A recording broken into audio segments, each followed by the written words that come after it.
ஒரு அரசன் என்ன பண்ணுறான், சின்ன பையன் அரசன் ஆகிட்டானே தவிர வயசு ரொம்ப கம்மி, சின்ன பையன் அவன். சண்டை போட்டு ஜெயிச்சு எப்படியோ அரசன் ஆகிட்டான்.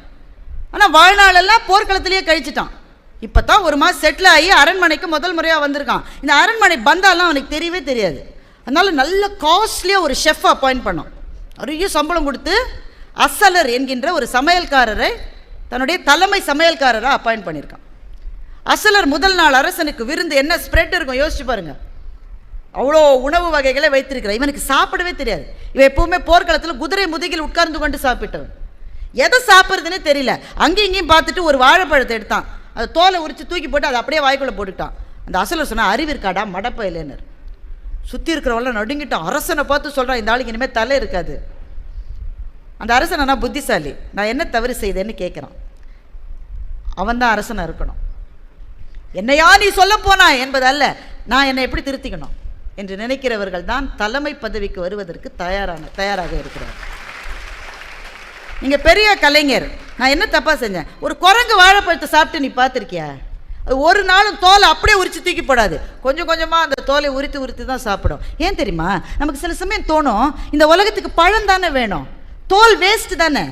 எல்லாரும் தோலை உரிச்சு கீழே தானே போடுறான். கடவுள் ஏன் வேஸ்டான ஒரு பொருளை படைச்சிருக்காருன்னு நமக்கு தோணும். ஆனால் உபயோகமுள்ள ஒன்றை பாதுகாக்க உபயோகம் இல்லாத ஒன்று வேண்டும் என்றால் உபயோகம் இல்லாததற்கும் ஒரு உபயோகம் உண்டு. குரங்கு கொஞ்சம் கொஞ்சமாக உரிச்சு தான் சாப்பிடும். அதை கூட நீ பார்த்தது இல்லையா? அவன் சொன்ன, எனக்கு தெரியாதுங்க, நான் போர்க்களத்திலே இருந்துட்டேன், எனக்கு சாப்பிட சொல்லிக் கொடுங்கன்னு கேட்டேன். நம்ம பிள்ளைகள் எல்லாருக்கும் நம்ம இப்போ நிறைய கிளாஸுக்கு அனுப்புகிறோம். ஸ்விம்மிங் கிளாஸ், அந்த கிளாஸ். முதல்ல ஈட்டிங் கிளாஸ்ன்னு ஒன்று ஆரம்பித்து அதுக்கு அனுப்பணும். எப்படி சாப்பிடணும்னு சொல்லிக் கொடுக்கணும். நீ எப்படி வேணால் சாப்பிடு, ஒன்று வேஸ்ட் பண்ணாது. ஏதாவது ஒன்று ஆர்டர் பண்ண வேண்டியது, this is yuck, I don't even like this. என்ன கழுதைக்கு ஆர்டர் பண்ண பண்ணி பிளேட்டில் பாதி அப்படியே வச்சுட்டு எந்திரிச்சு போக வேண்டியது. நீ அது சமைக்கிறவர்களை அவமானப்படுத்துவது.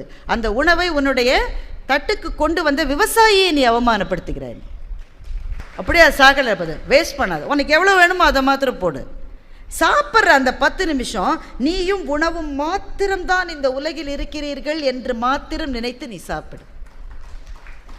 உனக்கு ஃபோன் இல்லை, உனக்கு டிவி இல்லை, உனக்கு கேர்ள் ஃப்ரெண்ட் இல்லை, உனக்கு யாருமே இல்லை இந்த உலகத்தில். நீயும் உன்னுடைய உணவும் 2 பேர் மாத்திரமே இருக்கிறீர்கள் என்று நினைத்து 10 நிமிஷம் சாப்பிட, அந்த சாப்பாடு கொடுக்கிற தெம்பே வேறு ரேஞ்சில் இருக்கும். அதை விட முக்கியமாக அந்த சாப்பாட்டை உன்னோட இலையில் வச்சு பார்த்துக்கிட்டு இருக்கால ஒருத்தி, உன்னுடைய அம்மாவோ உன்னுடைய மனைவியோ, அவளுக்கு அதை விட சந்தோஷம் எதுவுமே கிடையாது.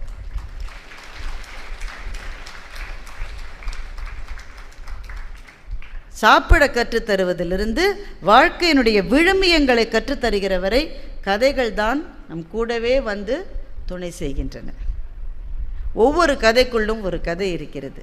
இந்த புத்தகச் சந்தையில் எதையாவது நீங்கள் படிக்க வேண்டும் என்று விரும்பினால், சீரியஸ் ரீடிங்க்கு போகணும், நான் என்ன செய்யலாம் என்று நீங்கள் நினைத்தால் உங்களுக்கு 1000 ஆப்ஷன்ஸ் இருக்குது. தொடங்க விரும்புகிறவர்களுக்கு ஜெயமோகனுடைய அறம் என்கின்ற கதை தொடரை நான் சிபாரிசு செய்கின்றேன். அதிலே அறம் என்ற பெயர் கொண்ட கதை, அது கதை தான், ஆனால் அந்த கதைக்குள்ளே ஒரு கதை இருக்கிறது. அந்த கதையில் ஒரு எழுத்தாளர், அந்த எழுத்தாளரே ஒரு பதிப்பகத்தார். இது நான் சொல்றது 1950 நடக்குது, சுதந்திரத்துக்கு பிறகு. பள்ளி பிள்ளைகளுக்கு 100 புக்ஸ் எழுதணும்னு சொல்லி அந்த பதிப்பாளர் அந்த எழுத்தாளர்கிட்ட ஒரு அசைன்மெண்ட் கொடுக்குறார். 100 புத்தகம் எழுதணும். காந்தியை பற்றி, நேருவை பற்றி, தாகூரை பற்றி, பாரதியாரை பற்றி, எல்லாரை பற்றியும் எழுதணும். 100. என்ன சுதந்திரம் கிடைச்ச புதுசுங்க, 100 புக்கு வேணும். எதுக்குள்ளே வேணும்? ஒரு வருஷத்தில் வேணும். 100 புக்கு ஒரு வருஷத்தில் எழுதணும்னா ஒரு புக்கு 3 நாளில் எழுதணும்.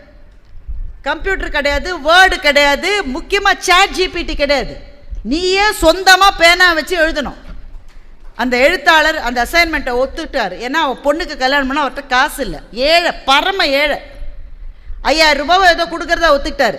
எழுத்தாளர் அப்பப்போ 100 ரூபாய் 200 ரூபாய் வாங்கிட்டு, ஐயா நீங்களே வச்சுக்கோங்க, என்கிட்ட கொடுத்த செலவு வச்சிருவேண்ணா, நீங்களே வச்சுக்கிட்டு மொத்தமாக கொடுங்கன்னு கேட்குறாரு. 100 புக்கு எழுதியாச்சு, எல்லாம் பப்ளிஷ் ஆயாச்சு. இவர் பொண்ணுக்கு கல்யாணத்தை நிச்சயம் பண்ணிவிட்டு அந்த பதிப்பாளரிடம் போய், ஐயா நீங்கள் எனக்கு நான் வாங்கினது போக 3000 ரூபாய் இருக்குது கொடுங்கண்ணா. பதிப்பாளர் கொதிச்சிட்டார். 3000 ரூபாய் என்பது பெரிய தொகை. யாரை பார்த்து 3000 ரூபான்ற? நான் போட்ட சோறு அதில் தானடா நீ வாழற. நீ நாயை என்னை பார்த்து நீ 3000 ரூபாவா கேட்குற? கொன்றுவேன்னு சொல்லி ஆளை வச்சு அடித்து தெருவில் தூக்கி போட்டுறாரு அந்த எழுத்தாளர். அந்த எழுத்தாளர் அழறாரு, கெஞ்சுறாரு, காசு கிடைக்கல. வீட்டில் கல்யாணம் நிற்கிற நிலைமை வந்துருச்சு. திடீர்னு அந்த எழுத்தாளருக்குள்ளே என்னவோ வந்தது. அந்த பதிப்பாளருடைய வீட்டுக்கு போயிட்டார். அங்கே அவருடைய மனைவி அந்த ஆச்சி உட்காந்துருக்கு.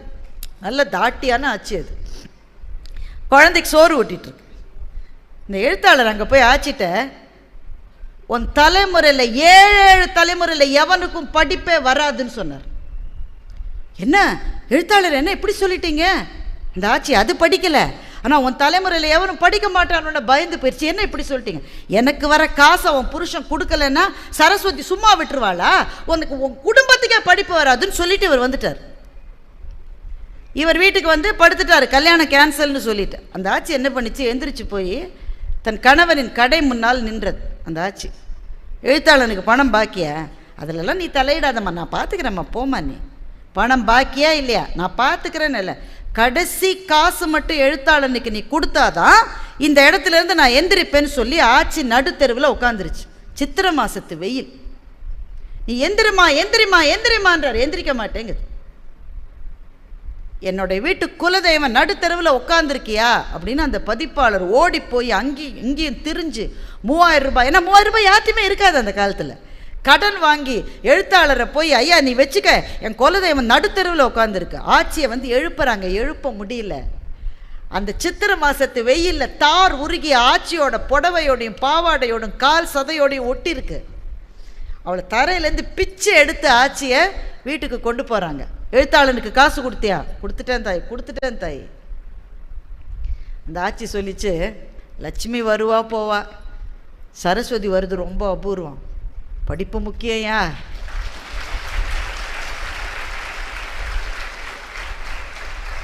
நீ எழுத்தாளனை கூப்பிட்டு மன்னிப்பு கேளுங்குது. எழுத்தாளர் வராரு, பதிப்பாளர் மன்னிப்பு கேட்குறாரு. எழுத்தாளருக்கு பேச்சே வரல. நான் என்னம்மா செய்யணும்? ஒன்றும் செய்ய வேணாம், எங்கள் குடும்பத்தில் படிப்பு வரணும்னு வார்த்தையை மாத்திரம் சொல்லுங்கள். ஒரு எழுத்தாளனுடைய சொல்லுக்கு அவ்வளவு சக்தி இருக்கிறது. எழுதுகிறவன் என்ன சாமானியமாக நினைக்க முடியுமா? நம்ம அவன் சொல்லு, அவன் நெருப்புனா வெந்து போகும். நெருப்புனா வாய் வெந்துருமான்னு கேட்கிறல. ஒரு எழுத்தாளன் நெருப்பு என்று எழுதினால் தீச்சுடும். அதனால் தான் தீக்குள் விரலை வைத்தால் நந்தலாலா உன்னை தீண்டும் இன்பம் தோன்றுதடா நந்தலாலா. நீ இந்த மண்ணில் ஒரு கவிஞன் எழுது. எழுத்து என்பதும் கல்வி என்பதும் படிப்பு என்பதும் வாழ்க்கைக்கு ஒளியேற்றுகிற தீபங்கள் நண்பர்களே. எழுத்தாளனுக்கு இந்த மண்ணில் அப்படிப்பட்ட மரியாதை உண்டு. அந்த எழுத்தாளர் சொன்னாரு, அன்னைக்கு ஒரு ஆட்சி மதுரையில் நீதி கேட்டா, இன்னைக்கு ஒரு ஆட்சி எனக்காக நீதி கேட்டா. அறம் என்கிட்ட இல்லை, அவகிட்ட தான் இருக்குன்னு என்று அந்த எழுத்தாளர் சொல்வதோடு அந்த கதை முடிகிறது. பெண்களிடம் அறம் என்பது வாழ்ந்த மண். இது ஆண்கள்கிட்ட அறம் இல்லையானா ஆண்களின் அற உணர்வை போற்றி பாதுகாத்ததே பெண்ணின் அறம்தான் இந்த மண்ணில். அந்த அறத்தை தான் எழுத்து வளர்க்க வேண்டும், இலக்கியம் வளர்க்க வேண்டும். அந்த அறத்தால் வருகிற அன்பைத்தான் எழுத்து வளர்க்க வேண்டும், இலக்கியம் வளர்க்க வேண்டும். அது புத்தகங்களினாலும் எழுத்தாளர்களினாலும் மாத்திரம்தான் சாத்தியம். எனவேதான் புத்தக திருவிழா என்று நீங்கள் நடத்துவதை விட பெரிய சரஸ்வதி பூஜை வேறு எதுவும் இருக்க முடியாது. வீடுதோறும் கலையின் விளக்கம், வீதிதோறும் 2 பள்ளி, நாடு முற்றிலும் உள்ளன ஊர்கள் நகர்கள் எங்கும் பல பல பள்ளி. தேடு கல்வி இல்லாதன ஊரை தீயனுக்கு இரையாக மடுத்தல். கேடு நீக்கும் அமுதம் என் அன்னை கேண்மை கொள்ள வழி இவை கண்டீர் என்று மகாகவி பாரதி சொல்றான். எல்லாரையும் படிக்க வைங்கடா, சரஸ்வதி பூஜை அதுதான்டா என்று சொன்ன கவிஞன் வாழ்ந்த இந்த மண்ணில் புத்தக திருவிழா என்று நீங்கள் நடத்துவதை விட கலைமகளுக்கான விழா வேறு எதுவும் இருக்க முடியாது. ஒரு எழுத்தாளன் மானுட சமூகத்தினுடைய மனசாட்சி. எழுத்தாளன் இறந்து போகலாம், அவனுடைய எழுத்து இறந்து போகாது. எழுத்தாளன் வாழ்ந்த காலத்திலே இருந்த ஒரு கல் கூட இல்லாமல் போகலாம், ஆனால் அவனுடைய சொல் வாழும். அந்த சொல்லை சொந்தமாக்குகின்ற இந்த புத்தக திருவிழா இதே போன்ற சிறப்போடு, இதைவிட பிரம்மாண்டமான சிறப்போடு எல்லா காலங்களிலும் நடக்க வேண்டும் என்ற என்னுடைய பிரார்த்தனையை வேண்டுகோளாக வைத்து இதை நடத்தி கொண்டிருக்கின்ற மாவட்ட நிர்வாகத்துக்கும் இதை சிறப்பிக்கிற உங்களைப் போன்ற வாசிப்பு அன்பர்களுக்கும் என்னுடைய நன்றியை சமர்ப்பித்து விடைபெறுகிறேன். வணக்கம்.